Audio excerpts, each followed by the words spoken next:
Oi, tudo bem? Aqui é o Edmar, estou aqui de novo. Quero conversar com vocês, falar um pouco sobre astrologia. Ah, Sempre trazendo informações sobre filosofia, teosofia, algo que possa acrescentar na vida de vocês, né? Não, muitas vezes eu trago alguns conceitos um pouco mais teóricos, mas eu tento sempre trazer esses conceitos para a vida real, né? Para o dia a dia, para a gente prestar atenção nos fatos, né, e nos acontecimentos e saber nos direcionar, né, ter uma ideia de qual caminhos seguir. Eu já falei bastante para vocês sobre a era de Aquário, já falei bastante sobre a questão de liberdade, igualdade e fraternidade, e que, de certa forma, isso tende a se expressar em todos os campos da nossa vida. E um campo que é extremamente importante é no campo monetário, né? É necessário que, na era de Aquário, a gente tenha um verdadeiro sentido de distribuição, né, de conhecimento, né, e também de recursos materiais. Então, o signo de Aquário é um signo idealista, né, que traz essas ideias como valores, mas essas ideias, com o passar do tempo, elas tendem a se tornar elas tentam se materializar, né, se cristalizar na nossa vida. Então, uma coisa que o momento atual é muito importante é as mudanças que são necessárias para que a gente alcance essa era de Aquário e essa distribuição de recursos, né? O vídeo de hoje ele vai falar sobre a lua cheia de Libra, né? A gente está dentro da lunação de Áries. O ano novo astrológico aconteceu dia 20 de março. Mas aqui eu já começo a trazer mais informações sobre esse campo, né, das finanças e do sistema monetário, para que a gente preste atenção, porque esse assunto está ficando cada vez mais importante, e a guerra, né, ela também veio trazer uma importância maior, né? Muito provavelmente o Vladimir Putin fez um plano muito bem feito, né, para pegar o Ocidente, né, os Estados Unidos, de calças curtas, né, para poder tentar derrubar, né, o sistema monetário ocidental, né, e muitos analistas já têm essa visão, já conseguem enxergar, olhar, né, ter essa visão de águia, de olhar do lado de fora e ver um cenário maior, né, não só focado na questão territorial, né? O Putin ele quer ali ter o controle sobre aquelas nações que se separaram da União Soviética, mas ele também quer, né, formar um bloco tão rico quanto o Ocidente, né? Então ele tem essa visão, né?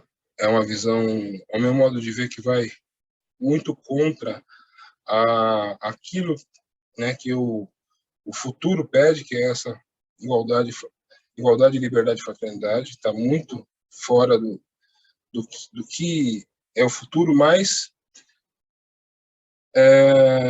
né, a gente não consegue chegar no futuro, né, apenas com ideais, né? A gente precisa colocar a mão na massa e construir esse futuro. E o Putin, né, percebeu que boa parte desse futuro já estava construído, né, pelo Ocidente, né, e ele quer fazer a construção do que ele acha que um outro grupo de países ali que pode ficar tão forte quanto o Ocidente. E aí retrazer, né, renascer uma ideia de Guerra Fria como existia nos anos 80, né, anos 70, anos 80. Então, ele é oriundo dessa época, ele viveu essa época, né? Então, provavelmente isso é muito forte no conceito que ele tem de política, né, de sociedade. E eu sempre trago aqui para vocês essas visões para que vocês percebam, né, que existe um caminho, né, de evolução e que muitas resistências são geradas para que esse caminho de evolução não aconteça, né, para que essas coisas, né, para que esse futuro não aconteça ou que pelo menos seja atrasado, né? Essa questão territorial, nacionalista, do Putin em relação à Rússia, em relação ao que era a União Soviética, é uma visão atrasada. Assim como é uma visão atrasada toda política, né, que não promova, né, o progresso, né, e que, de certa forma, busque o retrocesso. E por que eu digo que isso é importante, né? Esse campo, essa guerra está sendo travada fisicamente, né, na Ucrânia, mas monetariamente ela está sendo travada entre o Ocidente e Oriente, né, entre Rússia e o Ocidente, né, numa tentativa, né, de diminuir o valor do dólar, né, e isso pode chegar, né, o Putin pode chegar a realmente fazer essa redução do valor do dólar, né, que pode causar em contrapartida, né, uma recessão muito grande nos Estados Unidos, né, e contrapartida, tendo uma recessão nos Estados Unidos, vai causar uma recessão no mundo todo, né. Eu vou tentar resumir uma explicação aqui para vocês, muito provavelmente eu vou falar mais disso nas próximas semanas, até porque estamos na alunação de Áries, mas logo em seguida vem a alunação de Touro, né, que é a lua nova de Touro, vai ser dia 30 de abril, vai ser um eclipse parcial, ou seja, tem uma importância, uma relevância maior. Não é um eclipse total do Sol, mas é um eclipse parcial do Sol. E muitos valores, né? Esse eclipse também vai acontecer muito próximo ao Urano, ali em Touro, que eu sempre digo para vocês que é uma provocação, né, aos valores taurinos de constância e perseverança. Né, esses valores, eles, de certa forma, eles têm que ser, eles são provocados, né, para que surjam coisas novas, né, que essa aptidão do signo de Touro, né, do arquétipo de Touro, em produzir e armazenar recurso, ela seja transformada, seja diversificada. Então, Urano já está há um bom tempo em Touro fazendo essas modificações, e eu vou comentar isso aqui nesse vídeo. Vou tentar resumir, porque eu vou falar muito na alunação de Touro sobre isso, mas eu acho que é importante porque comentários que eu fiz na semana passada, né, essa semana ficaram evidentes, então eu preciso mostrar aqui para vocês verem as coisas acontecendo, né? E o que eu comentei semana passada foi exatamente que aconteceu uma conjunção de Marte, né, de Marte e Saturno em Aquário, que é uma conjunção que falava, né, sim, acho que 99% dos astrólogos vão dizer que é uma conjunção pesada, porque envolve aquelas duas energias, né, aqueles dois planetas que os astrólogos chamam de grandes maléficos, né, Marte e Saturno. Marte porque impõe uma força, né, masculina, e Saturno porque é a contraparte, né, no sentido de comprometimento, de disciplina. Então, eu falei para vocês também que quando essas duas forças elas conseguem se conciliar, né, é muito importante porque você usa, né, a força masculina com disciplina, né, e quando isso acontece de uma forma positiva, você acaba construindo as coisas, né, na verdade até uma força bastante construtiva, quando bem usada. Então, essa conjunção que ocorreu semana passada, ela aconteceu em Aquário, meio que fazendo uma provocação, né, sobre o futuro. Olha, vocês realmente estão pensando no futuro? Estão pensando em liberdade, igualdade, fraternidade? Vocês estão agindo, né, tomando atitudes que te levem vocês para esse caminho, né? Então, Marte é ação, Saturno, né, é comprometimento, disciplina. Então, ao mesmo tempo que eu tinha a provocação da ação, eu tinha a contrapartida da disciplina, dessa autoanálise, né, se realmente estou indo para esse caminho. E Marte continua seu caminho e vai entrar, né, em Peixes. Em Peixes, Marte vai ter um viés mais provavelmente em Peixes, Marte vai ficar um pouco bem mais fraco, né? Porque Peixes é um signo bastante voltado ao serviço em relação ao outro, né? Então, as questões, inclusive a questão da guerra, eu acho que pode ser que fique mais arrefecida, porque Marte vai entrar em Peixes, né?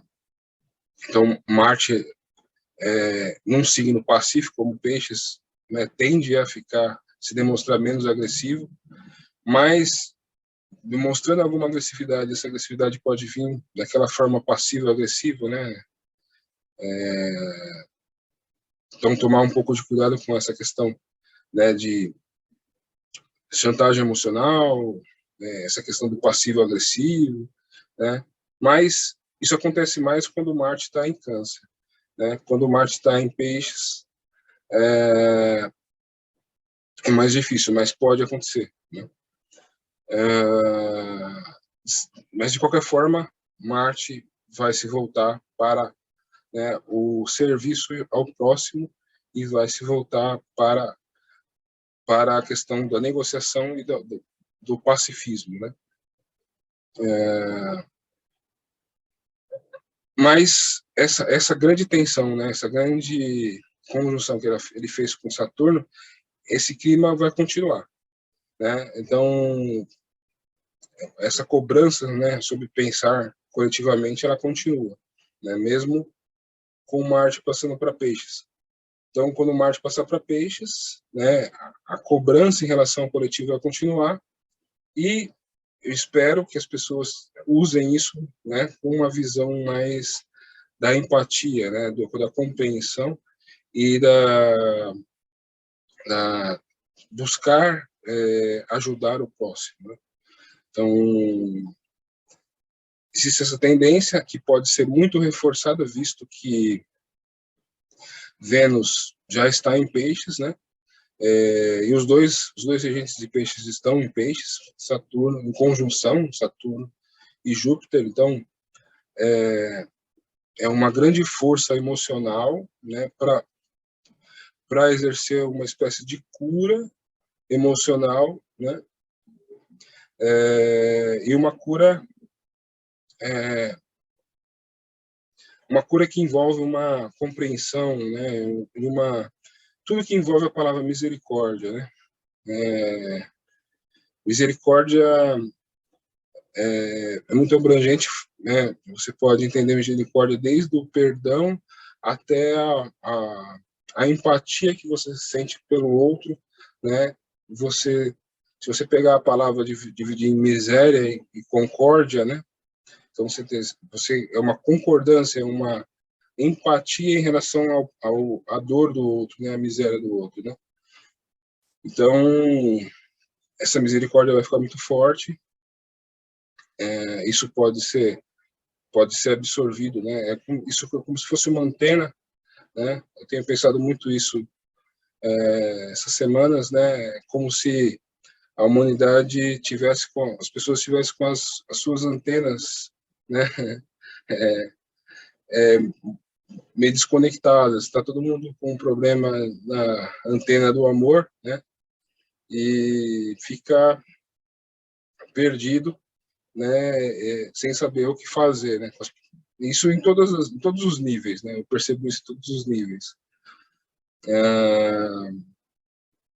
Porque muitas vezes o discurso, né, não tem muito as pessoas, por exemplo, nesse caso da guerra, né, os líderes mundiais vão lá, fazem um discurso, né, mas depois arrumam um jeitinho de driblar ali o bloqueio, né, acabar comprando petróleo da Rússia. Então, muitas vezes o discurso não, né, condiz com os atos, né. Então,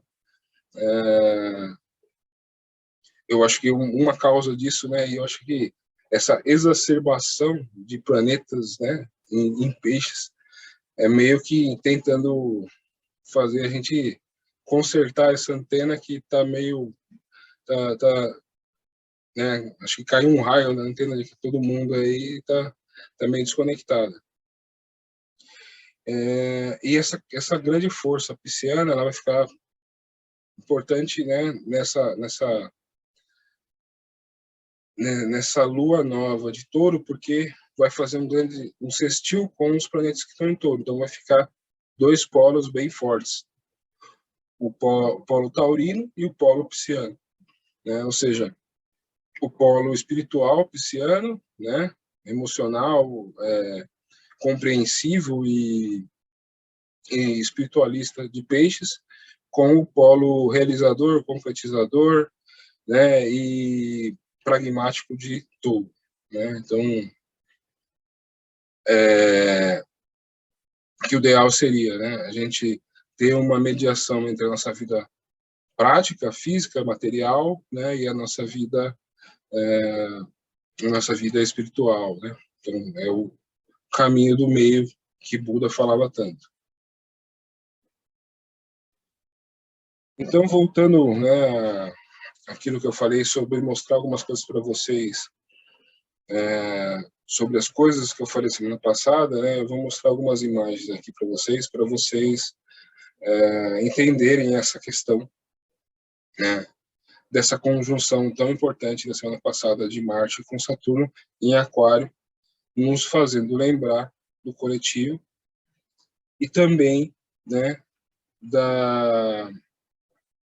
dessa grande questão de Urano em Touro, né, onde a nossa forma de lidar com o dinheiro e a nossa forma de entender o mundo financeiro, ela precisa ser evoluída, ela precisa ser alterada, porque a gente precisa distribuir, tirar, né, grandes somas de recursos da mão de poucos, né, para que isso chegue na mão de mais pessoas, né?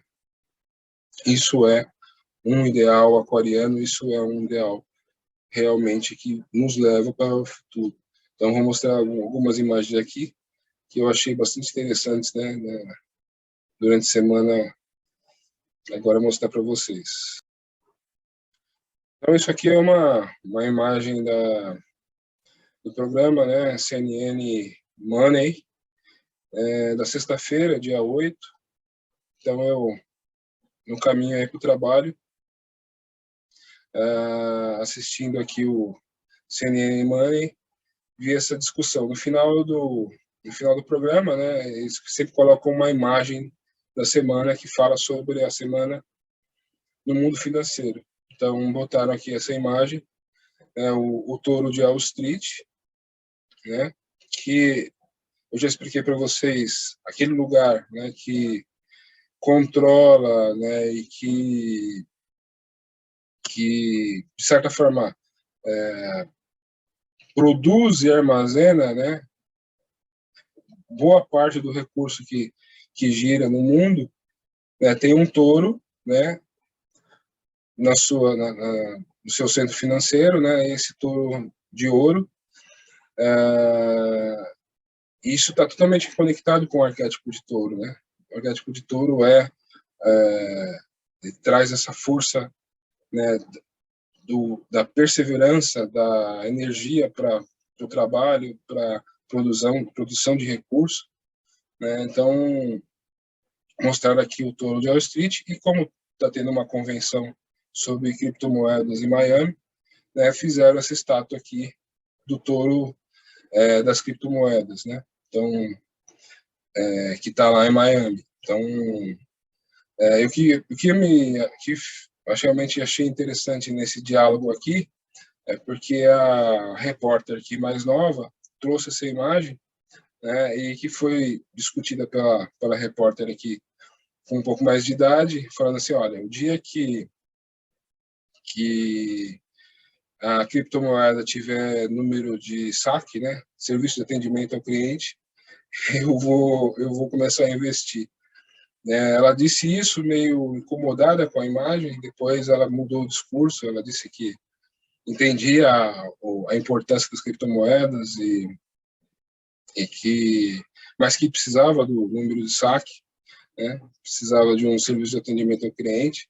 Então, essa imagem aqui assim, dentre outras imagens, outras informações, me chamou bastante atenção, porque mostra bem aquilo que eu falei para vocês, né, do choque entre o velho e o novo, entre aqueles que tomam uma iniciativa em relação ao futuro e aqueles que são mais conservadores ali, ficam segurando a sua posição, né, tentando conservar um modo, né, não um modo errado, não um modo, mas um modo antigo de fazer as coisas, né? Então, e aí que eu queria trazer informações para vocês, né?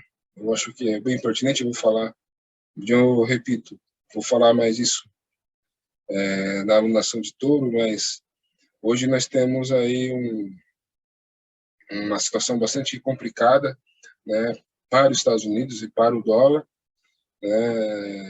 Essa semana, isso também foi um fato que aconteceu essa semana, né, os Estados Unidos, de tantos especialistas falarem, tantas pessoas já colocarem uma pulga atrás da orelha do Fed, né, do Banco Central dos Estados Unidos. O Fed, essa semana, disse que vai vender os seus ativos, né, e vai aumentar os juros e vai vender os ativos, né? Então, só para explicar a importância disso, né, para vocês entenderem a gravidade, né?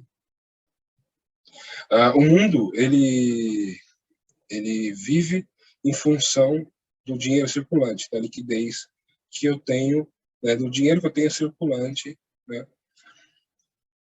Então, muitas empresas tomam dinheiro emprestado, né, para poder sobreviver. E nessa onda, né, de estímulos financeiros, né, que o mundo vem surfando há um bom tempo, empresas como Airbnb, Uber, que te dão um desconto, né, te fazem um serviço, mas te dão um desconto, ou que não cobram tarifa bancária, né, todas essas fintechs, elas usam esse recurso financeiro para poder sobreviver, né?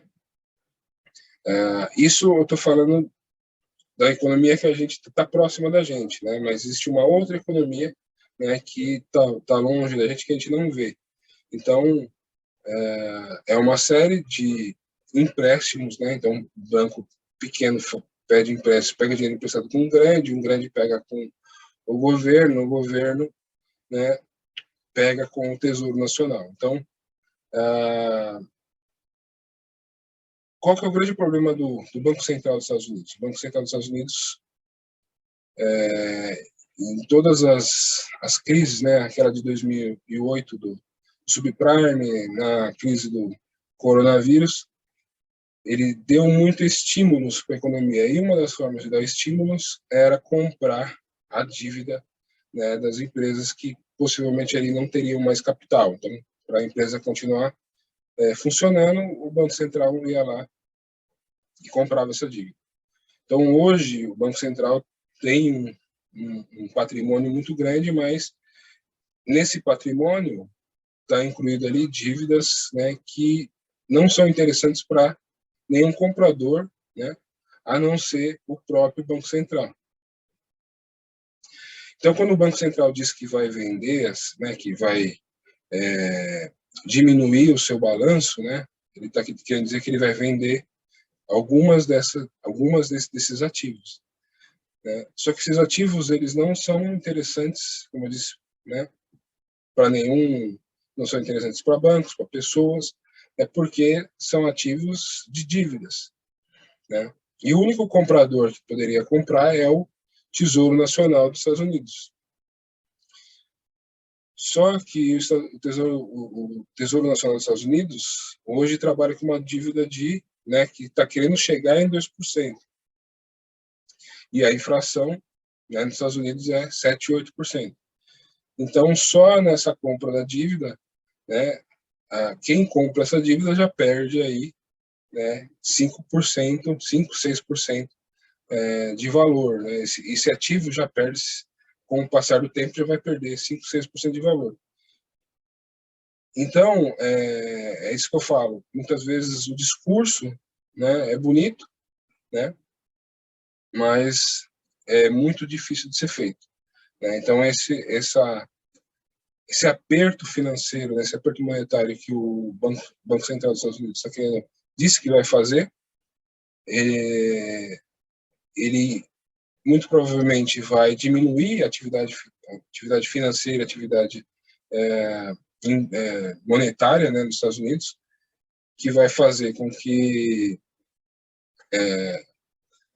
as empresas diminuem, né, os seus ritmos de crescimento, pela diferença da dívida, né, também possam ter uma dificuldade de pagar suas dívidas, né.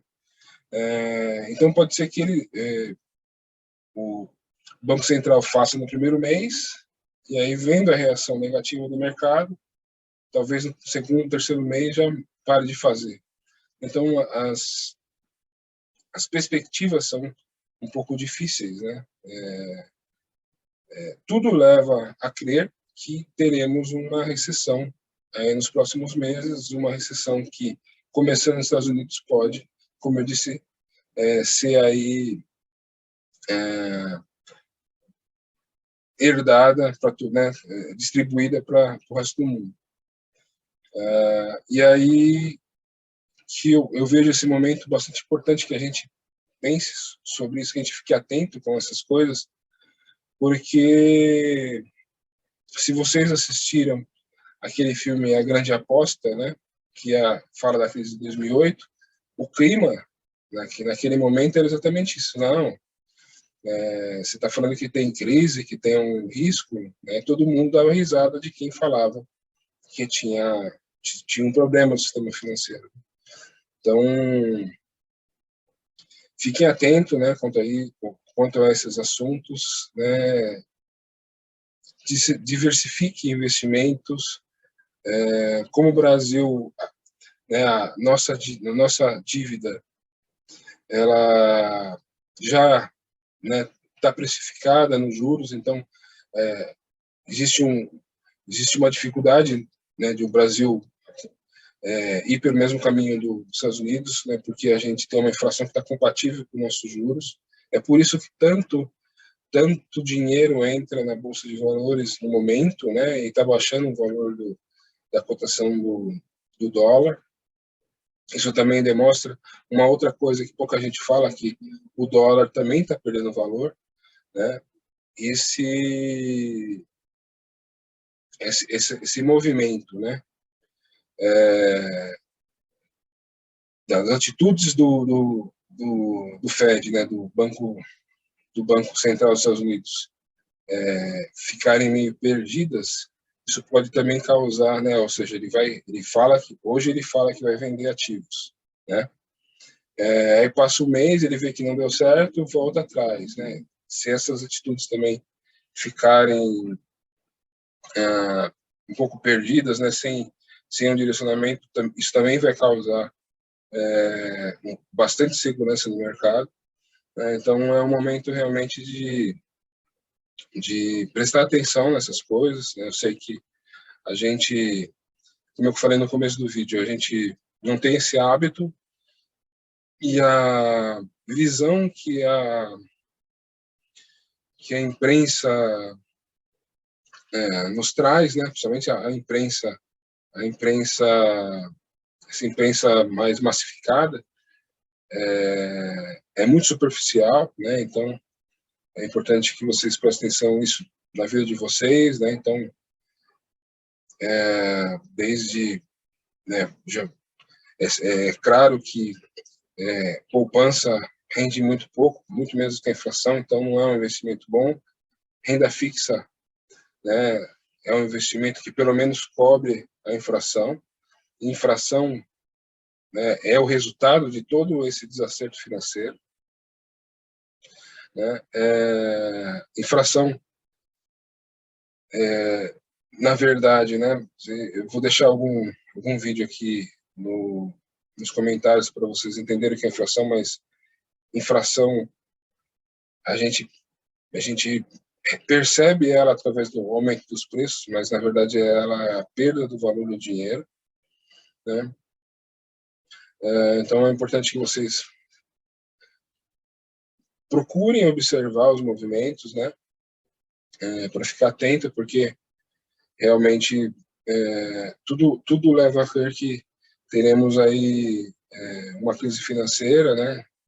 Então, ficar endividado será muito ruim, investir em investimentos que não sejam capazes, né, de dar retorno, pelo menos igual à inflação, é ruim, né? Então, tudo isso é bastante importante, né? E por que eu trouxe esse exemplo aqui, né, dos dois pensamentos aqui, né, do pensamento da jornalista nova e da jornalista mais velha? Porque hoje, se vocês olharem, né, alguém falando de finanças, vai ter sempre alguém falando, tendo um olhar mais conservador e um olhar mais moderno.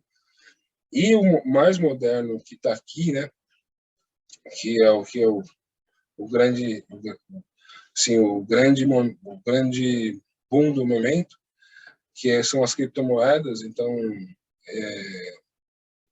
esse touro aí de Miami das criptomoedas é um touro aí todo futurista, né, todo demonstrando a força do mundo das criptomoedas. E isso é bastante importante também, que vocês estudem sobre criptomoedas, né? É importante que vocês percebam, né, o que são as criptomoedas e como elas podem realmente ser essa reserva de valor, né, ser essa moeda de referência, né, visto que o dólar está sendo, no momento, está sendo exaustivamente testado, né? E o Putin, né, parecem assuntos separados, parece que eu estou falando, misturando coisas que não estão conectadas, mas o Putin planejou esse momento, ele sabe exatamente o que ele está fazendo, ele está já negociando com China, Irã, Índia, para tentar usar uma outra moeda como referência para poder vender petróleo, poder vender gás, né? Então, o que ele está querendo fazer, o sentido real dessa guerra é criar um outro bloco, né, monetário, um outro bloco financeiro. Então, e muitas pessoas estão falando sobre isso, mas isso também, retorno a falar, não aparece na mídia mais massificada. Então, busquem outras fontes, busquem outras pessoas, né? E tudo que eu estou falando para vocês, também duvidem do que eu estou falando, né? Quando você duvida do que eu estou falando, você vai atrás do conhecimento, vai estudar, vai procurar saber. Isso é extremamente importante também para que vocês cheguem na percepção de vocês, né? Para não ficar presa só à minha percepção, né? E o que eu queria acrescentar aqui só sobre isso é que muito no mercado de criptomoedas, né? Aliás, o mercado de criptomoedas ele surgiu, né? Devido a essa questão, né? De essa política monetária de imprimir dinheiro, de sempre fazer estímulo monetário, sem pensar na inflação, né? Inclusive usando a inflação para diminuir o valor das dívidas aí dos governos, né? Então, é por isso que vocês veem todos os políticos, né, os governantes aí preocupados com essa questão, tentando regulamentar. Então, fiquem atentos. Eu vou deixar um link de uma corretora, Crypto.com, mas essa é uma corretora, existem várias, né? Se você nunca ouviu falar, se você quer, né, começar a entender esse mercado, essa ideia, estude bastante, né? Baixe um programa, um app de uma corretora, veja como funciona, como acontece a correção, né? E tente se ajustar nesse processo, porque cada dia mais se torna importante. E só para exemplificar, né? Tá aí o touro que fizeram, colocaram na frente da B3, da Bolsa de Valores de São Paulo, né? Para também de forma simbólica e representar a força da B3 aí. Mas e isso é um ponto que eu acho que é bastante importante a gente pensar, né? Acho que ficou uma semana esse touro lá, né? Houve vários protestos, né? Das políticas de esquerda, né? Dos políticos de esquerda, das organizações de esquerda, sendo contra esse touro, né? E aí pintaram o touro, né? Picharam o touro, né? E, tentando impor, né, a distribuição de renda, nessa ideia do comunismo, socialismo, né, de que o valor do trabalho pessoal não pode ser valorizado, tem que ser, né, ser distribuído independente, né, de quem gerou a riqueza. Então, é uma coisa que eu falei para vocês também, direita e esquerda são polos opostos, né? E quando a gente se aproxima dos opostos, a gente se aproxima da cooperação, da união das forças, né? Então, uma referência que eu já trouxe para vocês aqui também, né? A diferença entre o signo de Leão e Aquário. Então, Leão é o poder pessoal, a força pessoal versus, né, a força do grupo, que é Aquário, né? Então, as pessoas confundem, elas não sabem, né, cooperar, né, e chegar no meio termo entre as duas forças, né? Então, o poder pessoal não só pode ser positivo sozinho, não pode ser positivo no grupo, né? Como se ofendesse o grupo, né? E o grupo não pode aceitar, né, o poder pessoal, né, porque só o grupo que existe. Então, são coisas que deveriam coexistir e se ajudar, né, se autoalimentar, mas infelizmente isso não acontece. E aí, né, surge essa grande diferenciação entre comunismo e comunismo, socialismo e capitalismo, né? Então a B3 é um exemplo do capitalismo, né, da força do trabalho individual, né, e o socialismo, comunismo, da força do trabalho do grupo ou das necessidades do grupo, né? porque nenhuma dessas sociedades, né, nenhuma dessas organizações esquerdistas geram nenhuma riqueza, né? Então, eu acho que essa é a reflexão que eles deveriam fazer. Olha, a gente é um grupo, né, e está cobrando receber algo, né, de alguém, mas nós, como grupo, não deveríamos gerar alguma riqueza, né? Então, é esse o grande diferencial que eu vejo, por exemplo, nas criptomoedas, né? As pessoas que têm essa vanguarda, têm essa iniciativa de buscar entender esse campo das criptomoedas, elas entenderam, né, essa ideia aquariana da liberdade, de você ter poder sobre o seu dinheiro, né, não um banco, não um governo, não um Estado, né, entenderam a questão da distribuição, porque o dinheiro ele não está na mão do governo, né, não é o governo que controla, então, a partir do momento que você tem acesso a ele, ele é seu, né, e pode ser distribuído de formas digitais, né, e de formas descentralizadas, né, então não é os Estados Unidos, não é o dono, né, não é a Inglaterra, não é a Rússia, né, o Brasil. Inclusive, o que você mais escuta hoje aí no noticiário é, por exemplo, os Estados Unidos falando que quer ser, não, que quer desenvolver as criptomoedas, que não pode ficar né, a par, né, do movimento, que tem que participar. A Inglaterra falando que quer ser um centro de criptomoedas, né?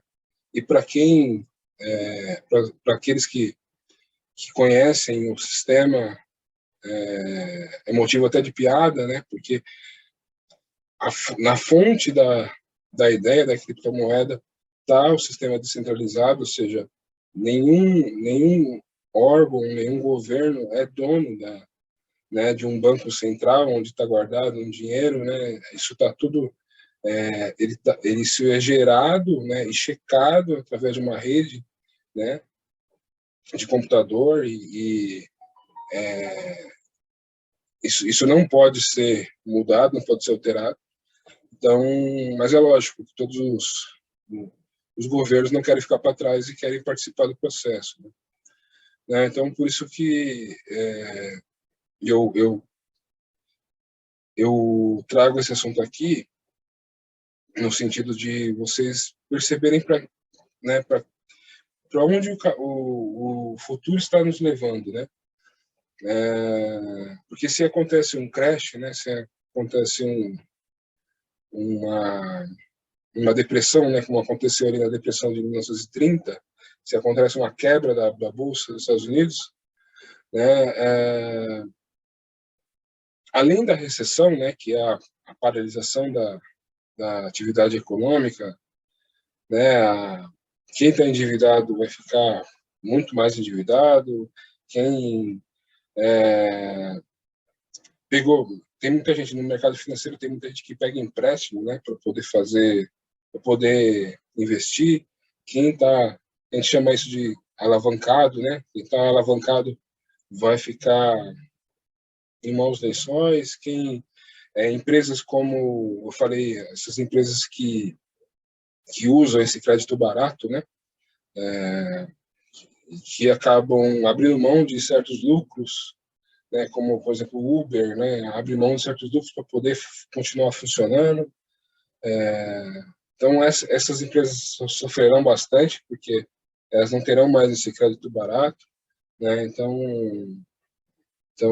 algumas mudanças acontecerão. E, né, é importante que a gente perceba, né, a gente pode ter um pensamento conservador e continuar investindo só na renda fixa, né? E no caso do Brasil é aceitável, visto que o nosso juros é meio equivalente com a inflação. Ok, né? Você pode ser conservador e pensar na renda fixa. Você pode ser um pouco mais arrojado e pensar na criptomoeda, pode, ok, porque é o futuro, né? Agora, o que eu não faria é investir em bolsa de valores nesse momento, né? Bolsa de valores para mim realmente, né? Por mais que os analistas deem as suas avaliações aí. Muitos desses analistas ainda pensam igual o Banco Central dos Estados Unidos, né? Eles pensam que a criação de dinheiro é infinita, né? Que isso pode acontecer e que vai continuar acontecendo de forma constante. Tá aí o Putin, né, para colocar a pedra no nosso sapato, né? No sapato deles, no nosso sapato também, né? Então, fiquemos atentos, né? Hoje o assunto nem era esse assunto monetário não era tão importante, porque nós estamos na nação de Ares, mas ele ficará muito importante, né, durante esse mês, o mês que vem. Então, eu achei importante começar o assunto, né, e olhando pelo viés o viés de Ares, né,